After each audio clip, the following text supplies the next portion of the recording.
G'day guys, JB here with the off-season finally upon us and another 82-game season finally out of the way, with no COVID hiccups, with no bubble, a full 82 games.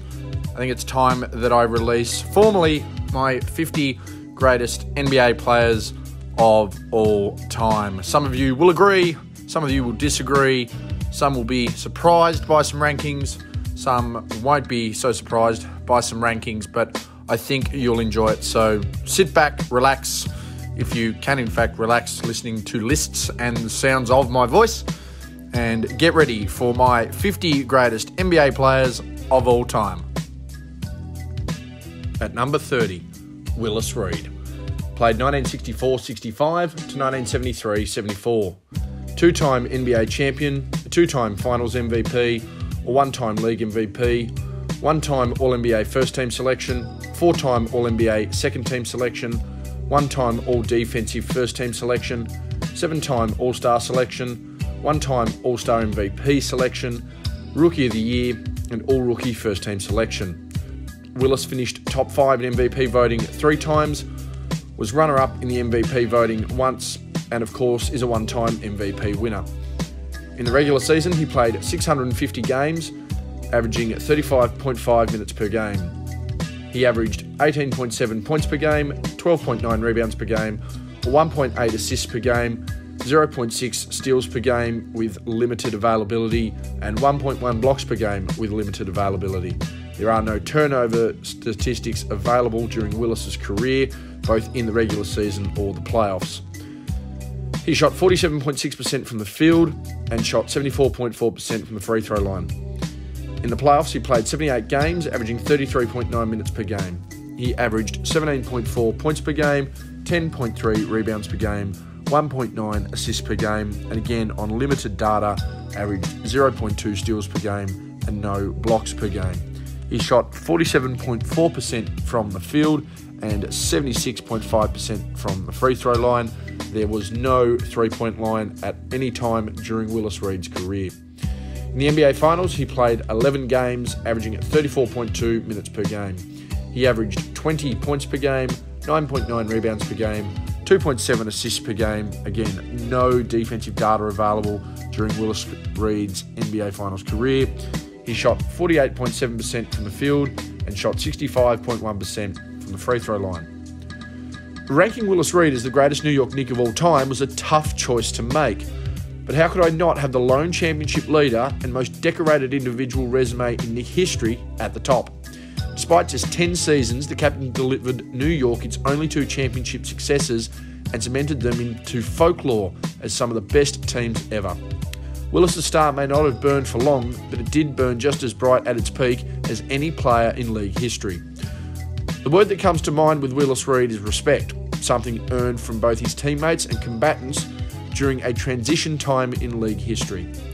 Willis's career started right in the middle of the Russell-Chamberlain rivalry, peaked at the arrival of Kareem Abdul-Jabbar, and finished as the Celtics returned to championship success, which is a shame, as his absolute zenith can be argued as one of the best of anyone in league history, and the presence he brought on and off the floor to the Knicks exemplified their half-decade run. An instant All-Star in his Rookie of the Year campaign, Reed held his own in a time where the likes of Russell, Chamberlain, Pettit and Lucas controlled the paint, and put the league on notice that the Knicks were coming. It wasn't immediate, but they were on their way to success. Despite a sophomore slump in production and a reduction in the Knicks' record, Reed would again earn All-Star selection. By 1966-67, Reed was well and truly established for the Knicks as their best player and leader. The tandem of Reed next to Walt Bellamy proved to be an effective twin tower combination. And with Dick Barnett and Cazzie Russell running the floor, the Knicks would post their best record and see playoff action for the first time since 1959. Reed would post his best overall numbers to date in the regular season, and despite a blistering 27.5 points, 13.8 rebounds and 1.8 assists on 53.8% from the field and 96% from the line, the Knicks would fall in 4 to that Boston team in the last of their successive playoff series wins before they were bundled out of the Eastern Division Finals. 1967-68 would be a similar story, but the Knicks fell to the Wilt Chamberlain-led Philadelphia 76ers. However, posting their best team record in 14 seasons and the hiring of Red Holzman as coach, both Reed and the Knicks had a more defined path to success. That success almost happened in 1968-69. By improving their record to a then franchise record 54 wins in Red Holzman's first full season, the core of their championship success coming into their own, and Reed posting the best overall numbers of his career en route to a runner-up MVP season, the Knicks swept their way through the Baltimore Bullets to match up with the Boston Celtics in the conference finals. Posting 28.3 points and 15 rebounds a game, Reed looked set to push the Knicks over the limit against a Boston team that limped into the playoffs with age and injury. But the experience of the Celtics proved to be too much for the Knicks as they bowed out in 6 games en route to their final championship of the Russell era. 1969-70 was to be the year of the Knick and one of the best single seasons in NBA history for Willis Reed. Setting a franchise record with 60 wins, a record that has only been equalled by the 1992-93 Knicks, and finishing 4 games clear of any other team in the league, the Knicks were led by Reed, who delivered a season that is, to this point in history, could have been argued as the single best season of all time and still holds up to this day. NBA champion, Finals MVP, League MVP, All-Star, All-Star Game MVP, All-NBA First Team and All-Defensive First Team. For some perspective on Reed's season, only Michael Jordan since has been able to achieve this in 1995-6 and 1997-8. And the defining moment of it all was not just a game, a series, or even his playoff run.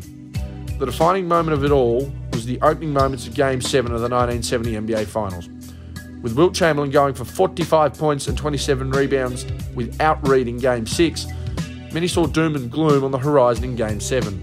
But with a jabbed up knee, Reed hobbled up and down the floor to score the opening 2 baskets of the game for the Knicks following his injury in Game 5.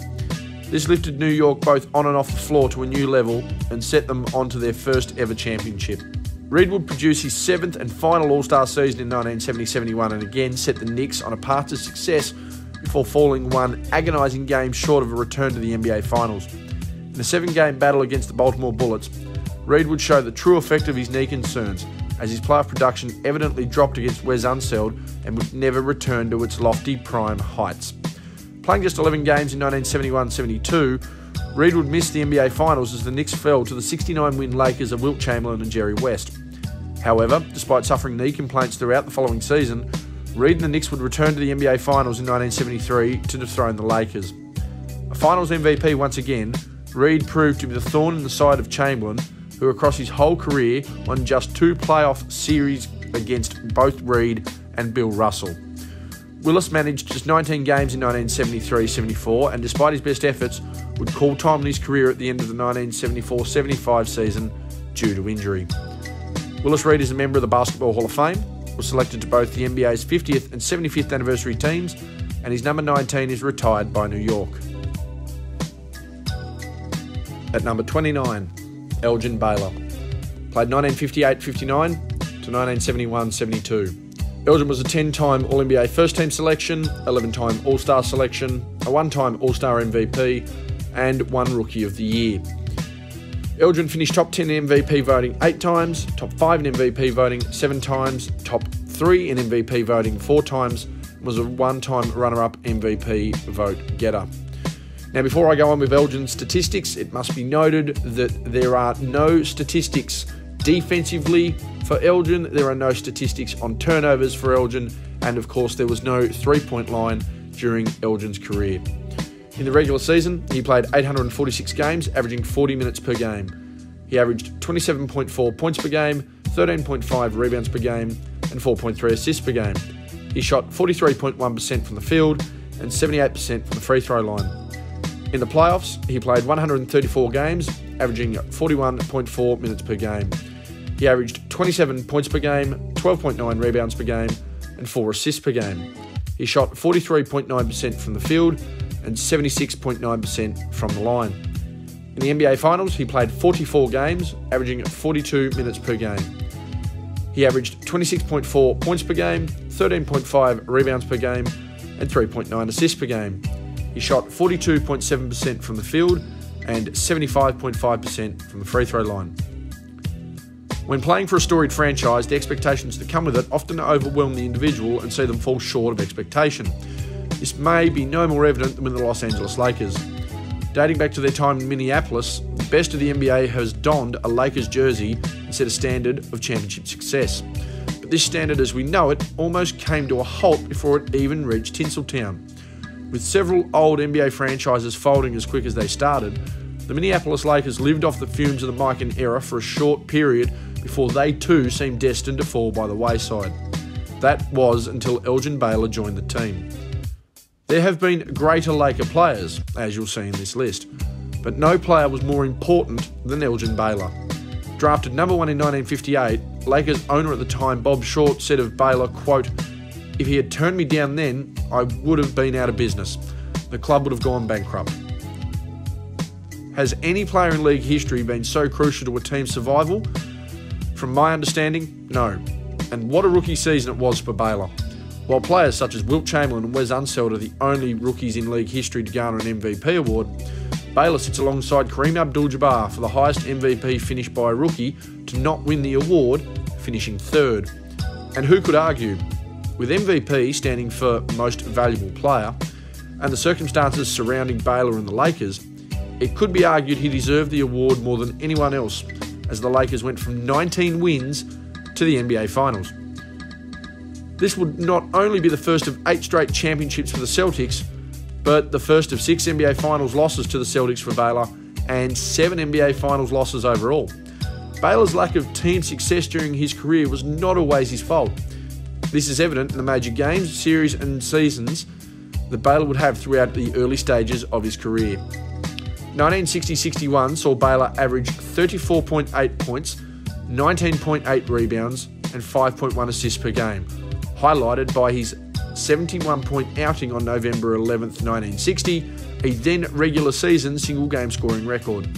The 1961-62 season saw Baylor finish 4th in MVP voting, averaging 38.3 points and 18.6 rebounds a game, behind Bill Russell leading the Celtics to the first ever season of 60 wins, the triple-double season of Oscar Robertson, and the 50.4 point per game season of Wilt Chamberlain. In the finals, Baylor would average 40.6 points, 17.9 rebounds, and 3.7 assists a game, featuring a then playoff and still NBA Finals record of 61 points in Game 5. 1962-63 saw Baylor play a career-high 80 games, averaging 34 points, 14.3 rebounds, and 4.8 assists per game in the regular season, and 33.8 points, 15 rebounds, and 4.3 assists in the NBA Finals. These gaudy numbers and levels of play from Baylor shocked no one who watched him play. People to this day regard him as one of the 2 best forwards to ever play, with others still calling him the best all-around perimeter player they have seen. Baylor was the NBA's first athletic offensive superstar, a player who inspired the likes of Dr. J, Julius Erving, and proved to be the blueprint for the high-flying aerial forces we see in today's game. With a star as marketable as Baylor, despite the number of shortcomings in his career, the Lakers of Minneapolis had turned around from a team that was about to totally disband to one of the biggest sporting franchises in the world in the Los Angeles Lakers. This was on the shoulders of Elgin Baylor. With Baylor's numbers dropping in 1963-64, the Lakers would miss the finals to the St. Louis Hawks before an injury to Baylor just 5 minutes into the 1964-65 playoffs saw the Lakers transfer to the team of Jerry West as they would fall short in the finals in 5 games. Another 7-game defeat at the hands of the Celtics in 1965-66 saw the Lakers fall victim once again, with even a rejuvenated Baylor playing second fiddle with 26.8 points, 14.1 rebounds and 3.7 assists. It wasn't enough. The Celtics had what the Lakers didn't in Bill Russell, and there was no reprieve in sight. This became evident in 1966-67 with Nate Thurman causing havoc as the San Francisco Warriors swept Baylor and the Lakers out of the playoffs, with Jerry West playing the first minute of the opening game before suffering injury. Back in the finals in 1967-68, the Lakers would again bow out in the NBA Finals as the Celtics returned to championship success. The Lakers would finally receive a reprieve in 1968-69 as Wilt Chamberlain was traded to the West Coast. But the subpar play of Baylor and Chamberlain at crucial moments proved costly for the Lakers, as the Celtics did it again. Baylor would continue to contribute and try to obtain that elusive championship, but another NBA Finals defeat in 1969-70 to the Knicks all but ended that dream. Playing just 2 games in 1970-71 and 9 games in 71-72, Baylor would retire just as the Lakers started their record-setting 33-game win streak en route to a then-record 69-win season and their first NBA championship. It was unfortunate that Baylor was unable to enjoy the spoils of victory come the end of his career. A player who at his peak was one of the best athletic exponents of the game of basketball, a true saviour around the league, but due to injury and limitations in the latter part of his career, couldn't deliver in situations that he may have been able to just a few years prior. Elgin Baylor is a member of the Basketball Hall of Fame, was selected to the NBA's 35th, 50th and 75th anniversary teams, and his number 22 is retired by Los Angeles. At number 28, John Havlicek, played 1962-63 to 1977-78. Havlicek was an 8-time NBA champion, a 1-time Finals MVP, 4-time All-NBA first-team selection, 7-time All-NBA second-team selection, 5-time All-Defensive first-team selection, 3-time All-Defensive second-team selection, was a 13-time All-Star selection and All-Rookie first-team selection. He finished top 10 in MVP voting 7 times and top 5 in MVP voting twice. In the regular season, he played 1,270 games, averaging 36.6 minutes per game. He averaged 20.8 points per game, 6.3 rebounds per game, 4.8 assists per game. In limited data available, he averaged 1.2 steals per game, 0.3 blocks per game, and 2.5 turnovers per game. He shot 43.9% from the field and 81.5% from the free throw line. He did not play in the three-point era. In the playoffs, he played 172 games, averaging 39.9 minutes per game. He averaged 22 points per game, 6.9 rebounds per game, 4.8 assists per game. Again, on limited data, averaged 1.1 steals per game, 0.3 blocks per game. Turnover data was not available in his playoff career. He shot 43.6% from the field and 83.6% from the free throw line. Again, he did not play in the three-point era. And in the NBA Finals, he played 47 games, averaging 39.8 minutes per game. He averaged 21.7 points per game, 7.4 rebounds per game, 4.1 assists per game, again on a limited number of data, 1.2 steals per game, 0.2 blocks per game. There was no turnover data for his NBA Finals career. He shot 42.1% from the field and 84.3% from the free throw line. Again, he did not play in the three-point era. The greater the franchise, the tougher the mountain of greatness is to climb. For any of the league's franchises with 5 titles, this is especially true with the elite of the elite, and perhaps no more evident than when it comes to the Celtics. With a fan base that thrives on being one of the original teams in the league, and a team that has never had to relocate or embrace a lineage from another city, Celtics fans hold their champions high, and the legends of these teams even higher. There are 2 names that stand out the most in team history: Bill Russell and Larry Bird. Russell is still regarded today by some as the greatest player ever, and in the eyes of almost all fans to be the greatest defender ever. Bird is also held in high regard in the conversation of the greatest player of all time discussions, but there is never a question that he is the most gifted offensive Celtic ever. But no player perhaps encompassed a more rounded all-around game in Celtic history than John Havlicek. Remembered for the fact that he stole the ball and redefined what it meant to be a bench player by establishing what is known today as the role of the sixth man, Hondo, in his own right, developed from the team's first reserve into the team's number 1 offensive option to a Finals MVP and captain of 2 championship teams in his own right as that superstar wedge and connection from the Bill Russell era to the Larry Bird era. Havlicek did this in a manner on both ends of the floor that has arguably never been matched in a Celtic uniform since, and remains a true standard by which every player after him on the perimeter, not named Larry Bird, has been measured by. An undersized small forward in today's game, Havlicek could produce LeBron-esque numbers in his prime offensively while still being regarded as a leading defensive presence on the opposite side of the ball. Add in a level of durability that saw him play over 1,200 career games, and you have an almost complete career from start to finish. Drafted into the Celtics fold in 1962-63, Havlicek would essentially replace the starting role of retiring veteran Bob Cousy come season's end and give coach Red Auerbach the opportunity to truly utilise his rotations and lineups. Havlicek brought length to the perimeter and an ability to score reliably, and helped solidify the defensive structure that had turned Boston into the greatest dynasty in NBA history. Through his first 3 seasons, Hondo would show his ability to show up and perform in the regular season, but at times wasn't able to lift beyond what was a solid role player in the playoffs.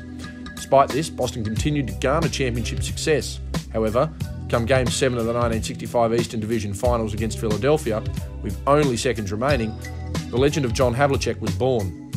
With Hal Greer looking to inbound the ball for Wilt Chamberlain to get up a potential game-winning basket to advance the 76ers to the NBA Finals, Havlicek stole the ball. In what is arguably the most clutch defensive play in league history, Havlicek literally in one fell swoop elevated himself not only into the upper echelon of his peers, but into the annals of league history. Starting in 1965-66 to the end of his career in 1977-78, Havlicek would make every All-Star game and be selected to 10 of his 11 All-NBA teams. In a stacked team, in a stacked period of league history, Havlicek became a leading face and a genuine star on both ends of the floor. His numbers also reflected this. Starting in the 1966 playoffs in the Eastern Division semi-finals through to the 1975 playoffs and the Eastern Conference semi-finals, Havlicek would not average below 21 points a game in the playoffs and only average under 20 points in a playoff series once in the 1973 Eastern Conference Finals. While Havlicek's role would grow into the first offensive option in 1967, the Celtics' run of championship success would be broken up. Many saw this as a changing of the guard in the league as the Celtics shifted to a more offensive-minded style of play. This would last all of a season, as a rejuvenated Boston would reign supreme once again in 1968 and repeat in 1969. There would be a definitive change in Havlicek's game style in the postseason, the addition of genuine facilitation. Cutting his scoring numbers down and looking to get his teammates back involved, Hondo would average 6.5 assists to go with his scoring and rebounding to help the last of that Celtics dynasty to some success.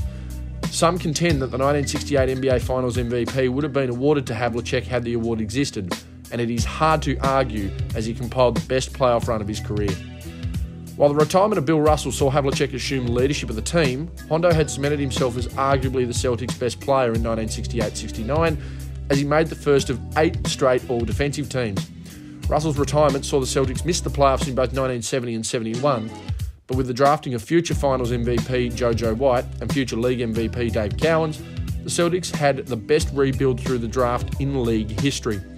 Complementing a prime Havlicek at the right time and allowing for the team to transition following this into his retirement, Hondo captained the Celtics to 5 straight conference finals appearances between 1972 and 76, 5 straight years Havlicek made the all-defensive first team, en route to 2 more championships in 1974 and 1976. Havlicek capped off his career in 1974 with a Finals MVP and would slowly transition the team by his retirement in 1978.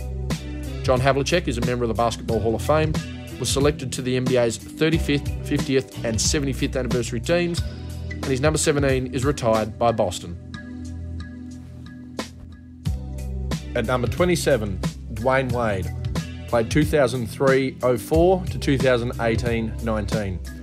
Dwayne Wade was 3-time NBA champion, 1-time Finals MVP, 2-time All-NBA first-team selection, 3-time All-NBA second-team selection, 3-time All-NBA third-team selection, 3-time All-Defensive second-team selection, 13-time All-Star selection, 1-time All-Star MVP, a 1-time scoring champion, and All-Rookie first-team selection.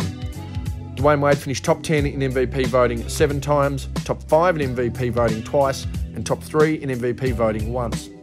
In the regular season, he played 1,054 games, averaging 33.9 minutes per game. He averaged 22 points per game, 4.7 rebounds per game, 5.4 assists per game, 1.5 steals per game, 0.8 blocks per game, 3.2 turnovers per game. He shot 48% from the field, 29.9% from deep, and 76.5% from the free throw line. In the playoffs, he played 177 games, averaging 37.8 minutes per game. He averaged 22.3 points per game, 5.2 rebounds per game, 4.9 assists per game, 1.5 steals per game, 1 block per game, and 3.3 turnovers per game.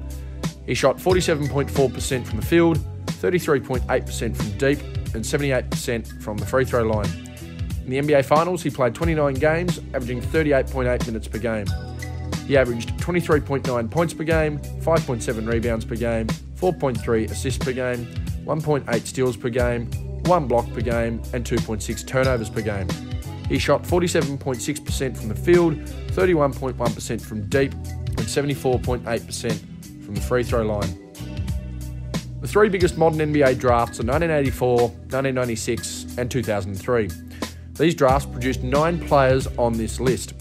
It speaks volumes of how much elite level talent is among those 9 players that 6 of them make up for 20% of my greatest players ever, and that Dwayne Wade is ranked 6th of that bunch. Had it not been for injuries, a limited prime and a sharp decline, Wade would sit higher on this list. Despite all of that, he sits on the Mount Rushmore of shooting guards and finished his career in the eyes of many as the greatest player in franchise history for the Miami Heat. An explosive and quick undersized guard, Dwayne Wade would earn the nickname Flash and show it for over a decade on both ends of the floor. A leading contender amongst the greatest players to never win an MVP award, Wade possessed an all-around game that he built from a basic blueprint from college. Drafted 5th overall in the 2003 NBA draft, Wade would enter from Marquette University, a raw prospect on the perimeter, and develop himself in all areas of the game. An athlete that could attack the rim and cause havoc on the defensive end, Wade would eventually develop his jump shot and grow his defensive IQ to a point where he could be argued, for a short time, to be the best all-around player in basketball.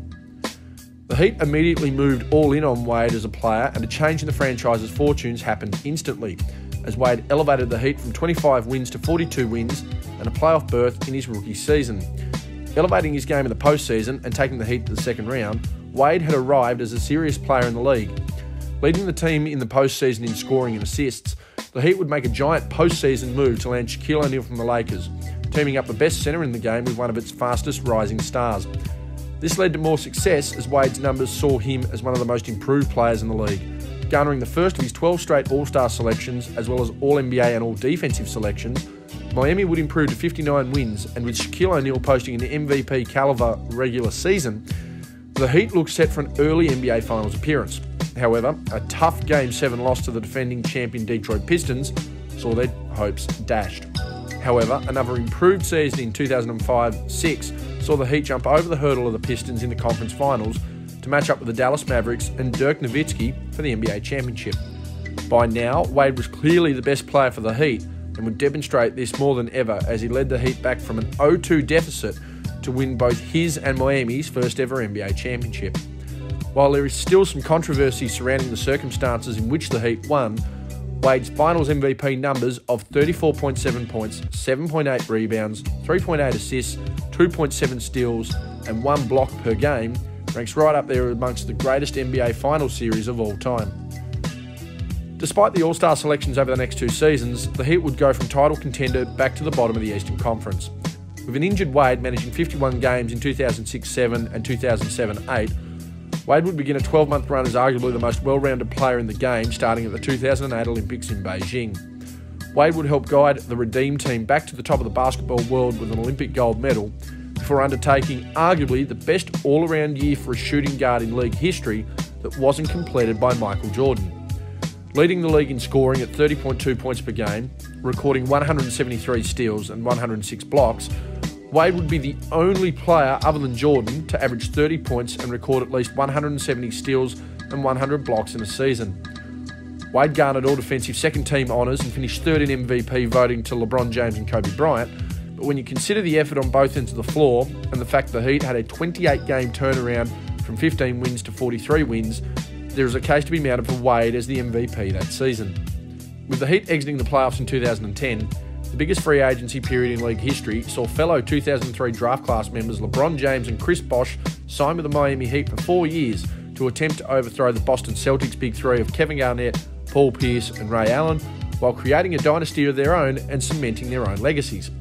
For Wade, he would have one more true shining light moment in his career as the team's best player in a losing effort in the 2011 finals as the Dallas Mavericks and Dirk Nowitzki extracted revenge for 5 seasons prior, before moving into a second and at times third option on back-to-back championship teams in 2012 and 13. By the end of the Heat's run in the 2014 finals, the injury toll on Wade had become evident.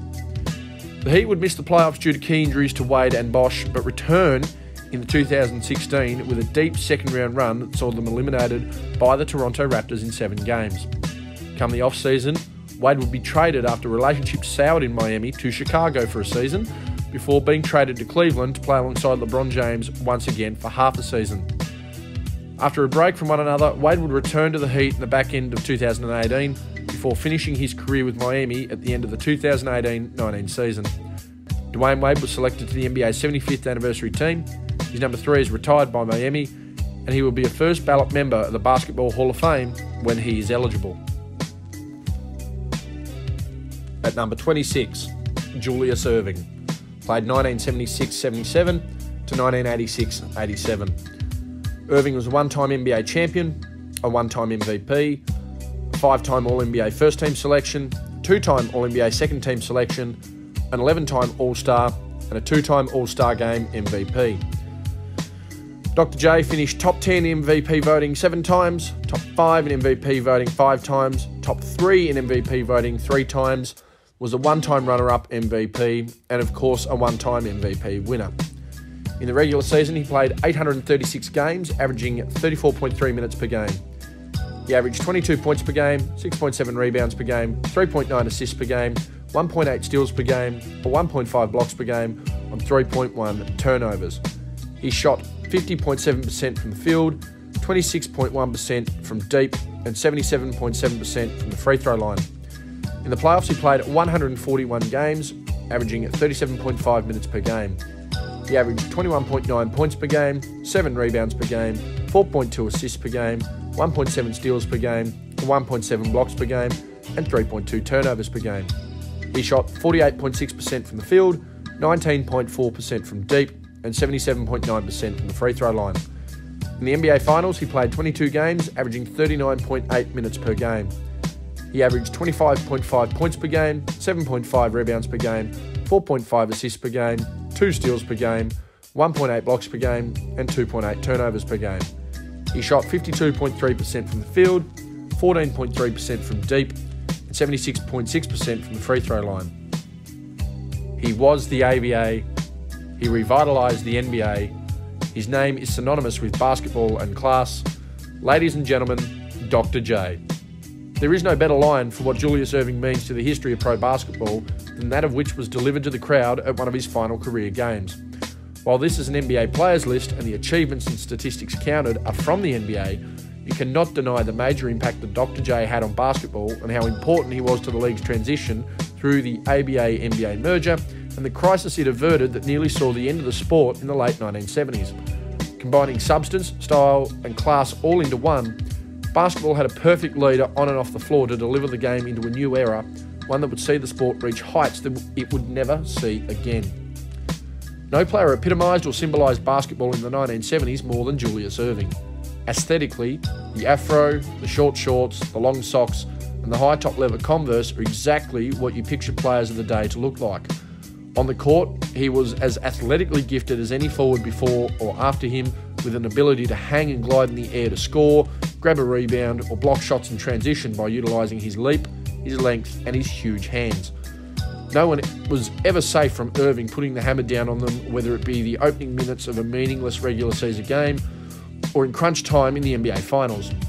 Add to the fact that he was as cool off the court as he was on the court, and you have the perfect player to transition the league from the low attendance and drug-riddled locker rooms of the 1970s into the glitz and glamour of the 80s.